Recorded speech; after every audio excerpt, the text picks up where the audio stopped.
고 장제원 발인, 상처받았던 분들께 용서 구해, 운구 떠나자 아내 아들 오열. 고 장제원 전 국회의원의 발인이 4일 오전 부산에서 250여 명의 가족 및 지인들이 참석한 가운데 엄숙하게 치러졌습니다. 유가족 대표는 고인의 유서를 읽었는데 거기엔 상처받았던 분들께 용서를 구한다라는 말도 포함되어 있었습니다. 운구가 떠나자 아내와 아들 노엘은 오열했고 시신은 화장을 거쳐 실로암 공원 묘지에 안치됐습니다. 이날은 공교롭게도 과거 한때 정치적 동지였던 윤석열 대통령의 탄핵 선고도 내려져 눈길을 끌었습니다. 방송에 앞서 아직까지 구독자가 아니신 분은 구독, 좋아요, 알림 설정을 부탁드립니다. 4일 오전 8시께 빈소가 마련된 부산 해운대구 해운대 백병원 장례식장 VIP실에서 250여 명의 가족 및 지인들이 모인 가운데 발인 예배를 시작으로 장제원 전 의원의 발인이 진행됐습니다. 발인 예배에는 장 전 의원의 배우자 하윤순 씨와 아들 노엘 씨를 비롯해 형 장제국 동서대 총장, 동서대 대학교의 관계자와 교인, 동서학원 동서대, 경남정보대, 부산 디지털대 관계자 등 250여 명이 참석했습니다. 정치인으로는 부산 사상구를 지역구로 둔 국민의힘 김대식 국회의원이 장례식 일정 전체를 함께했으며 같은 당 조승환, 이성권 의원이 발인 예배에 함께했습니다. 부산시에서는 성희협 정책수석 보좌관이 대표로 참석했습니다. 노엘을 비롯한 고인의 가족들은 발인 예배 내내 침통한 분위기였으며 슬픈 표정으로 허공을 바라보기도 했습니다. 노엘은 어머니 하윤순 씨가 눈물을 흘리자 손을 잡아주기도 했습니다.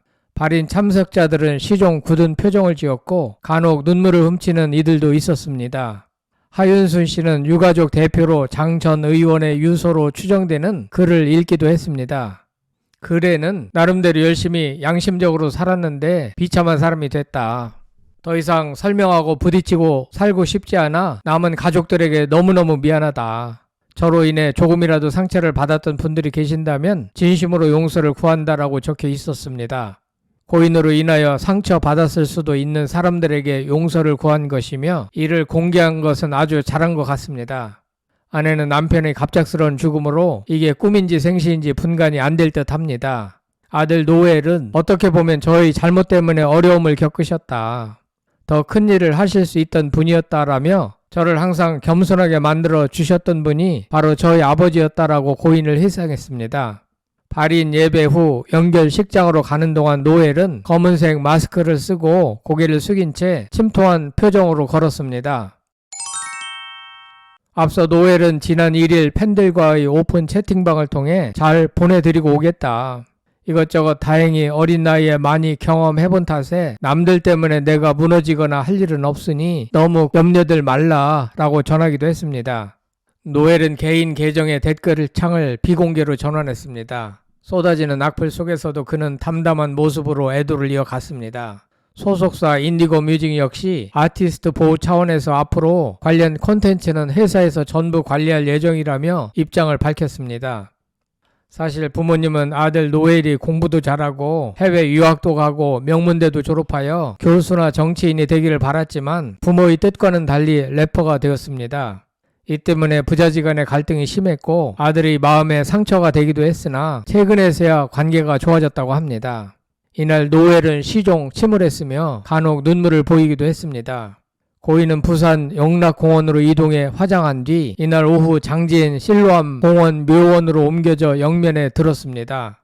장 전 의원 빈소는 지난 2일 오전 차려졌으며 박형준 부산시장을 비롯해 권성동 국민의힘 대표, 김기현 전 대표, 홍준표 대구시장, 나경원 의원, 유승민 전 의원 등 여권 핵심 인사 30여 명이 빈소를 찾았습니다. 홍준표 대구시장은 지난 1일 자신의 페이스북에 죽을 용기가 있다면 그 용기로 살 수도 있었으련만 모욕과 수모를 견디는 게 그렇게 어려웠나라며 하나님은 인간이 견디지 못할 시련은 주지 않는다는데 이제 다른 세상에서 모든 걸 내려놓고 평온하시길 기도한다라고 적었습니다.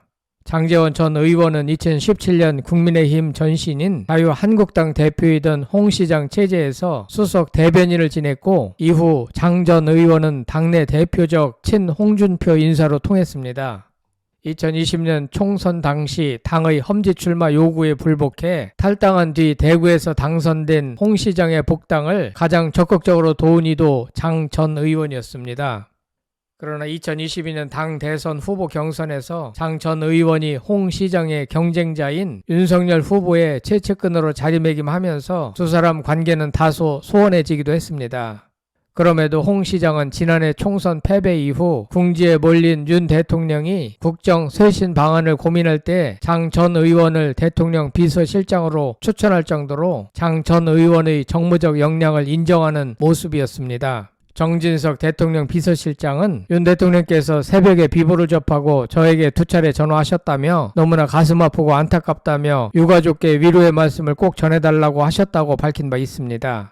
윤 대통령이 서울중앙지검장이던 시절 장모 관련 사건으로 공개 설전을 벌이며 윤석열 저격수로 불리던 장 전 의원은 20대 대선 전국예선 윤석열 후보 캠프에서 종합상황실 총괄실장, 당선인 비서실장을 지내며 윤 핵관으로 알려졌습니다. 장 전 의원은 생전 18, 20, 21대 국회의원을 지낸 3선 의원으로 지역구에서는 여원 산악회로 상징되던 강한 장악력을 자랑해 왔습니다. 발인 당일에도 수십 개의 국회의원 조기와 화환이 줄지어 조의를 표했습니다. 그런데 공교롭게도 고인의 발인 날에 윤 대통령은 헌법재판소에서 탄핵 선고를 받고 대통령직을 잃었습니다. 두 분은 영육의 세월을 다 보내고 이제 어쩌면 역사의 뒤안길로 물러나게 되는 것이 아닌가 하는 생각을 하게 됩니다. 고 장제원은 제법 많은 논란과 구설수가 있는 정치인 중 한 명으로 그 때문에 최근 들어서는 피호감이 부쩍 높아진 편이었습니다.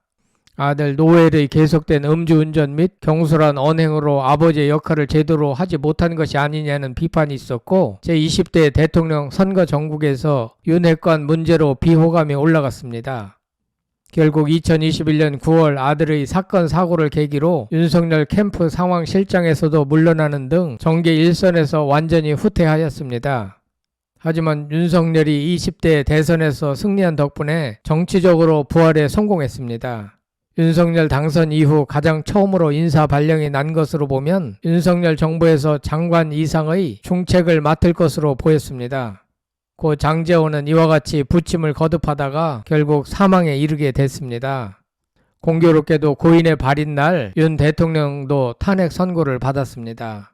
고 장제원의 아내 하윤수는 미모의 전 MBC 아나운서 출신으로 1999년에 결혼하여 아들 노엘을 두었습니다. 하윤수는 1974년생으로 고인보다 7살 연하이며 남편 고 장제원이 3선의 국회의원을 유지하는 동안 동고동락하였습니다. 남편의 갑작스런 죽음은 아내에겐 큰 충격과 고통이 아닐 수 없습니다. 아내 하윤수는 이날 남편을 대신하여 상처받았던 분들께 용서를 구했고 운구차가 떠나자 오열했습니다. 매우 안타까운 일입니다. 한편 이번 사건이 공수권 없음으로 종결될 것으로 보이며 이에 여성단체들은 경찰의 사건 수사 결과를 발표할 것을 촉구했습니다. 앞서 2020년 고 박원순 전 서울시장의 경우 수사 중 박 전 시장이 사망하면서 경찰이 공수권 없음으로 불기소 의견을 달아 검찰에 송치했습니다. 그러나 검찰은 사건을 불기소 처분하면서도 박 전 시장의 혐의와 관련된 구체적인 수사 결과를 밝혔습니다. 검찰이 이번 사건에 대해서는 최종적으로 어떻게 처리할지 좀 더 지켜봐야 할 것 같습니다.